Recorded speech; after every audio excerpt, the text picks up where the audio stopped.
ئەمڕۆ سەردانی مەزاری پیرۆزی مەم جەلال تاڵەبانی بکەین لەبەرەوەی هەندێک دیاری ساری 92 کە بنەمارەی سەحەداغای شێتنێ تاریخەشی دوور و درێژ هەیە لەگەر بنەمارەی مەم جەلال تاڵەبانی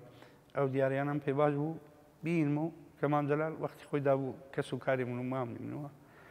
پێم باش بوو و تزبێحەشی زۆر عەزیزی لەکن بوو داویە سعیداغا ڕەحمەتی ئەو تزبێحەش کەتە و دەستێ من لە سیویەکی ئاو کە سعیداغا بزر کرا و بێسەر و شوێن کرا و هیناماوە فستاش دەستمێنی ئەو گۆڕە پیرۆزەم کرد. ئێمە وەکو دامەزراوەی سەرۆک جەلال تاڵەبانی ئەمڕۆ هاتنەوە پێشوازیمان لە برادەرانە کرد چکە وەختی خۆی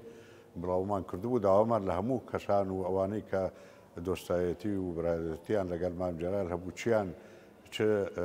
ئەوەیەکی مام جەلالیان لایە بۆمان بێنن چکە ئێمە بەتەمان هەر لەم مەزارە مجەمەعێکی گەورە بکەن هم وەکو مەکتەبە و هەم وەکو مەتحەف و ئەوانە و ئەو شتانەی کە عایدی مام جەلال